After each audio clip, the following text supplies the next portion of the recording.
Hello guys, সবাই কেমন আছেন? মাহফুজ এমআর ইউটিউব চ্যানেল এবং এমআর ব্লগস থেকে সবাইকে স্বাগতম জানাচ্ছি। আশা করি আপনারা সবাই ভালো আছেন।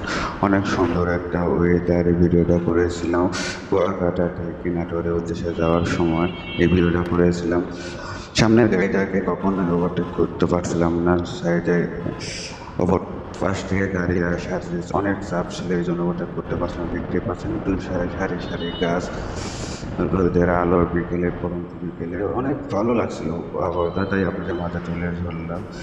আমার ফেসবুক পেজটাকে সাবস্ক্রাইব করে রাখবেন এবং আমার ব্লগটাকে সবাই ফলো দিয়ে রাখবেন। নিত্য নতুন ভিডিও, সুন্দর ভিডিও পরামর্শ দেবেন, সাথে আরও সুন্দর সুন্দর ভিডিও আপনারা তুলে ধরতে পারি। সবাই ভালো থাকবেন, সুস্থ থাকবেন। আল্লাহ হাফেজ।